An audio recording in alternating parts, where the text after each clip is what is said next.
ಕೊಲೆಯಲ್ಲ, ಆತ್ಮಹತ್ಯೆ ಅಂತ ಹೇಗೆ ತೀರ್ಮಾನವಾಗೇ ಹೇಳ್ತೀರಿ? ಒಡವೆ ಗಿಡವೆಗೋಸ್ಕರ ಯಾರಾದ್ರೂ ಕೊಲೆ ಮಾಡ್ಯಾರ?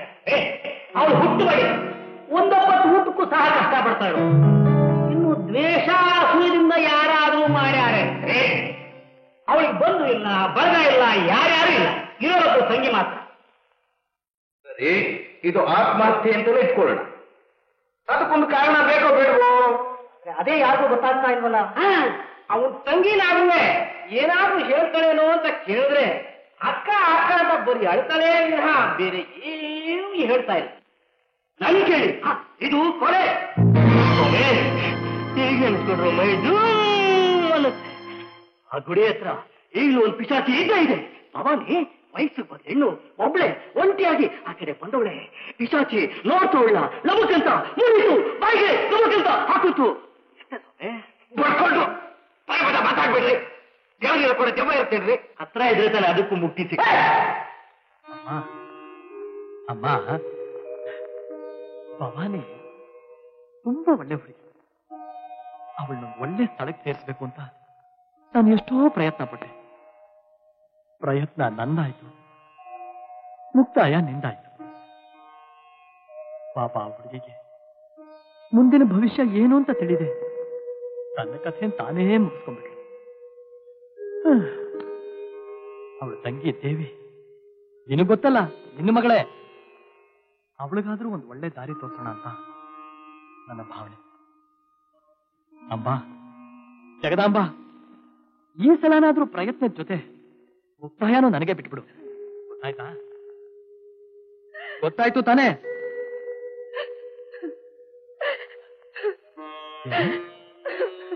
ದೇವಿ, ಈಗ ನಿನ್ನೆ ಜ್ಞಾಪಿಸ್ಕೊತಾ ನಿಮ್ಮನೆಗೆ ಹೊರಟೆ. ಮನೇನ ಇದ್ದು ಒಬ್ಬ ಕಣ್ಣು ಮಣ್ಣಾದ್ಮೇಲೆ ಈಗ ಮನೆಯಲ್ಲಿದೆ, ಬದುಕೆಲ್ಲಿದೆ? ಇನ್ಮೇಲೆ ಈ ಗುಡಿಲೆ ಕೂತ್ಕೊಂಡು ನನ್ನ ಕಡೆ ಉಸಿರಿರೋವರೆಗೂ ಕಣ್ಣೀರ್ನ ಅಭಿಷೇಕ ಮಾಡೋದು ಒಂದೇ ಉಳಿದಿರೋದು. ದೇವಿ, ಕೊಟ್ಟೋರ್ಗೆ ಕಣಮ್ಮ ಕಿತ್ಕೊಳ್ಳೋ ಅಧಿಕಾರ ಇರೋದು. ಕೊಡೋವಾಗ ಯಾಕೆ ಕೊಟ್ಟೆ ಅಂತ ಕೇಳದೆ ಇರೋ ನಾವು ತಗೊಂಡಾಗ ಮಾತ್ರ ಯಾಕೆ ತಗೊಂಡೆಮ್ಮ ಅಂತ ಕೇಳೋದು ತಪ್ಪಲ್ವಾ? ಜಗತ್ತಿಗೆ ತಾಯಾಗಿರೋ ಈ ಜಗಜ್ಜನಿನಿಗೆ ತನ್ನ ಮಕ್ಕಳ ವೇದನೆ ಗೊತ್ತಿಲ್ಲ ಅನ್ಕೊಂಡ್ಬಿಟ್ಯಾ? ಕೊಡೋದು, ಕಿತ್ಕೊಳ್ಳೋದು, ಅಳಿಸೋದು, ನಗಿಸೋದು ಎಲ್ಲ ಈ ತಾಯಿ ಲೀಲೆ ಕಣಮ್ಮ, ಲೀಲೆ. ಈ ಮಾತುಗಳೆಲ್ಲ ಕೇಳೋಕ್ ಹಿತವಾಗಿರುತ್ತೆ, ನನ್ನ ಮನಸ್ಸಿಗೆ ಸಮಾಧಾನ ಕೊಡಲ್ಲ. ಸಮಾಧಾನ ಅನ್ನೋದು ಇನ್ನೊಬ್ರು ಕೊಡೋ ವಸ್ತು ಅಲ್ಲಮ್ಮ, ನಾವೇ ತಗೋಬೇಕಾದ್ದು. ಮನುಷ್ಯ ಹುಟ್ಟೋದೆ ಸಾಯೋದಕ್ಕೋಸ್ಕರ. ಆ ಸಾವು ಭವಾನಿಗೆ ಸ್ವಲ್ಪ ಬೇಗ ಬಂದ್ಬಿಡ್ತು ಅಷ್ಟೇ. ಈಗ ನೀನ್ ಕಂಗಾಲಾಗತ್ರೆ ಮತ್ತವಳು ಬದುಕು ಬರ್ತಾಳೇನು? ದೇವಿ, ದೇವಿ, ದೇವಿ, ಅಕ್ಕನ ಆಶ್ರಯ ಇಲ್ವಲ್ಲ ಅಂತ ಯೋಚನೆ ಮಾಡಬೇಡಮ್ಮ. ನಿನ್ನ ಅಣ್ಣ ನಾನಿನ್ನೂ ಬದುಕಿದ್ದೀನಮ್ಮ.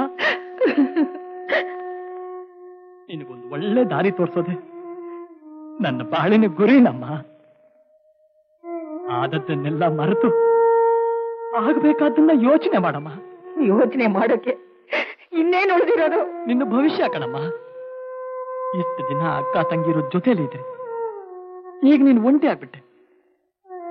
ವಯಸ್ಸಿಗೆ ಬಂದು ಹೆಣ್ಣು ಒಂಟಿಯಾಗಿರೋದು ಒಂದೇ, ನಡುಬೀದಿಲಿ ಹೂವಿನ ಗಿಡ ಇರೋದು ಒಂದೇ.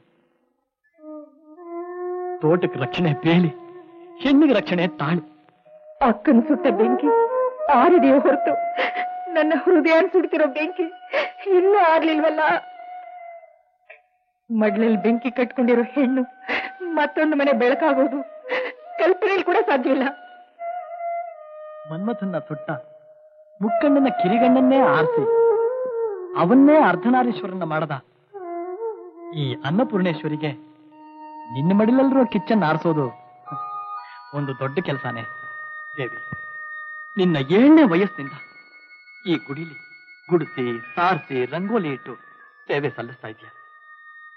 ದೇವಿಯಾಗಿ ಇಷ್ಟು ದಿನ ನಿನ್ನ ದೇವಸ್ಥಾನದಲ್ಲಿ ಮಾಡೋ ಸೇವೆನ ನಮ್ಮ ಮಾವನ ಮನೆಯಲ್ಲಿ ಸೊಸೆಯಾಗಿ ಅವರ ಮನೆ ಬೆಳಗಬೇಕು ಅಂತ ನಾನು ಹೇಳ್ತಾ ಇದ್ದೀನಮ್ಮ. ಹೌದು ಕಣಮ್ಮ, ಹೌದು, ಭವಾನಿ ನನ್ನನ್ನು ಸೊಸೆಯಾಗಿ ಮಾಡ್ಕೋಬೇಕು ಅಂತ ನಾನು ಆಸೆ ಪಟ್ಟೆ. ದೇವ್ರಿಗದು ಇಷ್ಟವಾಗಲಿಲ್ಲ ಅನ್ನೋ ಹಾಗೆ ಕಾಣುತ್ತೆ. ಆ ಜಾಗನ ಭರ್ತಿ ಮಾಡೋ ಶಕ್ತಿ ನಿನಗಲ್ಲದೆ ಬೇರೆ ಯಾವ ಹೆಣ್ಗೂ ಇಲ್ಲಮ್ಮ. ನೀನ್ ಕಾಲಿಟ್ಟ ಗಳಿಗೆಯಿಂದ ನಮ್ಮನೆಗೆ ಒಳ್ಳೇದಾಗತ್ತೆ, ನಿನ್ನ ಪೂಜೆಯಿಂದ ನಮ್ಮನೆಗೆ ನೆಮ್ಮದಿ ತುಂಬುತ್ತೆ ಅಂತ ನನ್ನ ಅಂತರಾತ್ಮ ಹೇಳ್ತಾ ಇದೆಯಮ್ಮ. ದಯವಿಟ್ಟು ನನ್ನ ಮಾತನ್ನೊಪ್ಕೊ. ಮಾವ, ಇಷ್ಟು ದಿನ ನೀವು ದೇವಸ್ಥಾನಕ್ಕೆ ಬಂದಾಗ ಪ್ರಸಾದ ಅಂತ ಕುಂಕುಮ ಹೂವು ಕೊಡ್ತಾ ಇದ್ದೆ. ಇವತ್ತು ಆ ದೇವಿ ಪ್ರಸಾದ ಧರಿಸಿರೋ ಈ ದೇವಿನೇ ಇಲ್ಲಿ ನಿಂತಿದ್ದಾಳೆ. ನಿಮ್ಮನೆ ತುಂಬಿಸ್ಕೋಬೇಕು ಮಾವ. ಹೂನಮ್ಮ, ಹೂನಮ್ಮ. ಹೌದಮ್ಮ ದೇವಿ.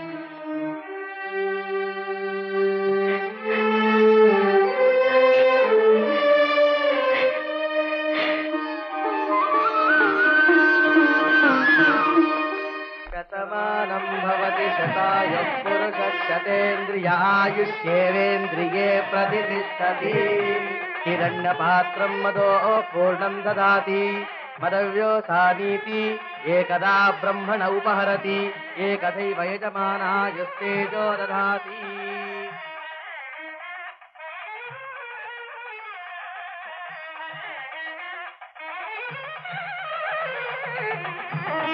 ರಂಗನಾಥ, ನಿನ್ ಹೀಗೆ ನೋಡ್ಬೇಕು ಅಂತ ನಾನು ಅದೆಷ್ಟು ಆಸೆ ಪಡ್ತಿದ್ದೆ, ಅದು ಇವತ್ತು ನೆರವೇರ್ತದೆ.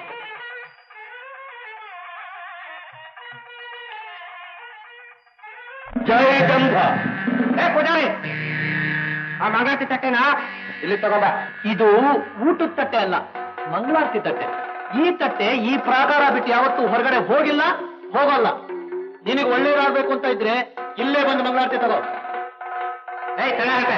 ಬಂದಿರೋದು ಯಾರು ಅಂತ ಗೊತ್ತು ತಾನೆ?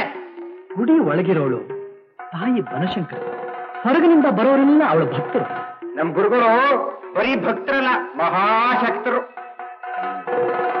ಈ ಶಕ್ತಿ ಮುಂದೆ ಎಲ್ಲರೂ ಅಶಕ್ತರು. ಅಯ್ಯೋಕ್ಯ, ನಮ್ ಗುರುಗಳ ಅಶಕ್ತರು ಅಂತ.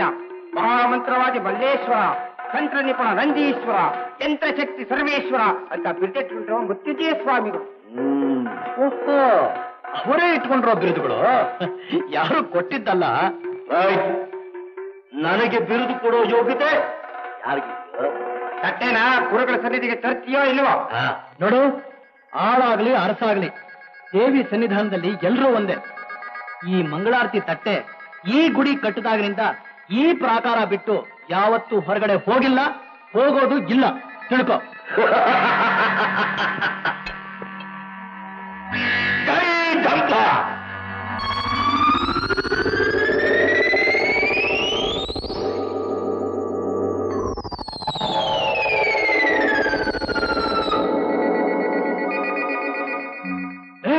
ಮಂತ್ರವಾದಿ, ನಿನಗೆ ಕೈಗೆ ಸಿಕ್ಕಿದ್ದು ಮಾವಿನಕಾಯಿ ಇಲ್ಲ, ಮಂಗಳಾರತಿ ತಟ್ಟೆ. ತಕ್ಷಣ ತಪ್ಪಾಯ್ತು ಅಂತ ಅಮ್ಮನ ಕಾಲ ಬೀಳು, ಇಲ್ಲಾಂದ್ರೆ ಸರ್ವನಾಶ ಆಗೋಗ್ತಿ.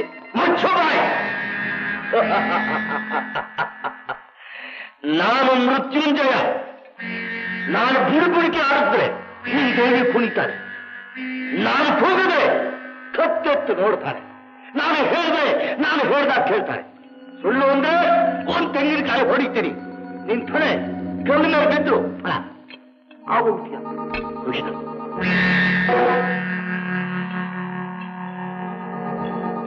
ಅಮ್ಮ ಆದಿಶಕ್ತಿ, ಆ ಚಂಡಾಲ ಈ ಜಾಗಕ್ಕೆ ತಟ್ಟೆ ಹೊರಟೋಯ್ತಲ್ಲಮ್ಮ, ನೋಡ್ಕೊಂಡು ಸುಮ್ಮನೆ ಇದೆಯಲ್ಲ ತಾಯಿ.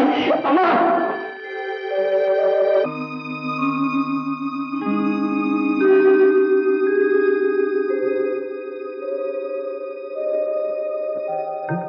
ಅಮ್ಮ, ಪ್ರಕಾಶಮಾನವಾದ ಈ ಜ್ಯೋತಿ ಹಾಗೆ ನಮ್ ಬಾಳು ಬೆಳಗಲಿ ಅಂತ ಆಶೀರ್ವಾದ ಮಾಡು ತಾಯಿ. ದೇವಿ,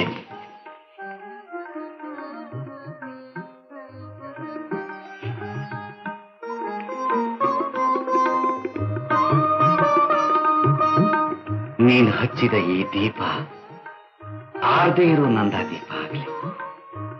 ನಮ್ಮ ಕುಟುಂಬದ ಘನತೆ ಗೌರವ ನಿನ್ನಿಂದ ಹೆಚ್ಚಲಿ ಅಂತ ನನ್ನ. ಅವಳಿಂದ ನಮ್ಮ ಕುಟುಂಬದ ಘನತೆ ಏನು ಹೆಚ್ಚಬೇಕಾಗಿಲ್ಲ. ಇರೋ ಗೌರವ ಕಡಿಮೆ ಆಗದಿರೋ ಹಾಗೆ ನೋಡ್ಕೊಂಡ್ರೆ ಸಾಕು. ಹೋಗೋಣ. ದಡಿ ದಡಿ, ಏನೋ ನಿಮ್ ಕಡೆ? ಏನೂ ಇಲ್ಲ. ಏನು ಇಲ್ಲ ಅಂತ ಏನಾದ್ರೂ ಹೇಳ್ತಾನೆ ಇರ್ತೀರ. ನೋಡು, ಆ ಬಾಯಿಗೆ ಬೀಗ ಹಾಕಾಯ್ತು. ಮದುವೆ ಮುಗಿದು ರಂಗನಾಥ ಸಂಸಾರ ಆಗ್ಬಿಟ್ಟ. ಈಗೇನು ಹೇಳ್ತಿ? ಒಳ್ಳೆ ಸುದ್ದಿ ದಣಿ. ನಮ್ದು 300 ಎಕರೆ ಬಂಜರು ಭೂಮಿ ದಂಡವಾಗಿ ಬಿದ್ದಿತ್ತಲ್ಲ, ಇನ್ಮೇಲಿಂದ ಆ ಕಡೆ ಅಣೆ ಕಟ್ಕಟ್ಟವ್ರಲ್ಲ, ಅಲ್ಲಿಂದ ಕಾಲುವೆ ಮಾಡಿ ನೀರು ಬಿಡ್ತಾರ. ನೋಡಿದೆ ಗಣೇಶ, ಎಲ್ಲ ದೇವಿ ಬಂದು ಹೊತ್ತು. ಸಿದ್ಧ, ಇವತ್ತು ನಮ್ಮನೆ ಹಸುಗಳು ಕರೆಯೋ ಹಾಲನ್ನೆಲ್ಲ ಊರಿನ ಮಕ್ಕಳಿಗೆಲ್ಲ ಹಂಚಿಬಿಡೋ. ಆಗ್ಲಿ ದಣಿ. ಗಣೇಶ, ಹೇಳಿ ಮಾವ. ಈ ದಿವಸ ಸಂಜೆ ದೇವಸ್ಥಾನದಲ್ಲಿ ವಿಶೇಷವಾದ ಪೂಜೆಗೆ ಏರ್ಪಾಡು ಮಾಡು. ಆಗ್ಲಿ ಮಾವ. ಅನಸೂಯ,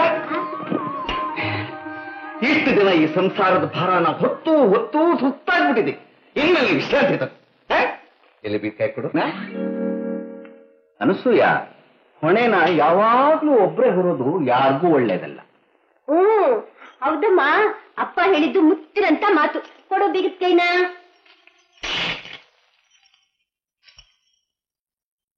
ಮಾವ, ಜಿಂಕೆ ಮರಿ ಹುಲಿ ಬಾಯಿಂದ ಜಾರ್ಕೊಂಡು ಸಿಂಹದ ಬಾಯಿ ಬಿದ್ದೋಯ್ತು. ಸಾವಿತ್ರಿ, ಬೀಗದ ಕೈನ ನನ್ನ ಕೈ ಕೊಡು ಅಂತ ನಿಮ್ಮಮ್ಮನ್ ಕೇಳದ್ನೆ ಹೊರತು ಅದನ್ನ ನೀ ತೆಗೆದಿಟ್ಕೋ ಅಂತ ಹೇಳಿಲ್ಲ. ನಿನ್ ಗಂಡನ ಜೊತೆಲಿ ನೆಟ್ಗೆ ಸಂಸಾರ ಮಾಡಕ್ಕಾಗದೆ ಅಪ್ಪನ ಮನೆ ಸೇರ್ಕೊಂಡಿದೀನಿ ನೀನು. ಇನ್ನು ಈ ಸಂಸಾರದ ಹೊಣೆ ಹೊರ್ತೀಯ. ಬಡ್ಕೊಂಡ್ರು. ಕೊಡು ಬೀಗದ ಕೈನ.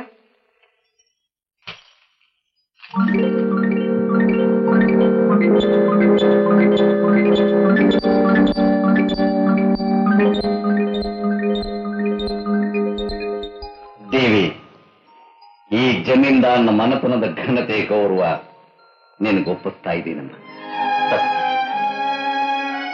ಸದ್ಯಕ್ಕೆ ಈ ಬೀಗದ ಕೈ ಅತ್ತೆ ಹತ್ರನೇ ಇರ್ಲಿ. ಕಾರಣ ಇಲ್ಲದೆ ನಾನು ಯಾವ ಕೆಲಸನೂ ಮಾಡೋದಿಲ್ಲ. ತಾಯಿ, ಉಂಗುರ ಬೆರಳಲ್ಲಿದ್ರೇನೆ ಶೋಭೆ, ತಾಳಿ ಕೊರಳಲ್ಲಿದ್ರೇನೆ ಶೋಭೆ. ಹಾಗೇನೆ ಹಣದ ಪೆಟ್ಟಿಗೆ ಬೀಗದ ಕೈ ಒಳ್ಳೆ ಮನಸ್ಸಿರುತ್ತೆ ನೋಡು, ಅವ್ರ ಹತ್ರ ಇದ್ರೇನೆ ಶೋಭೆ.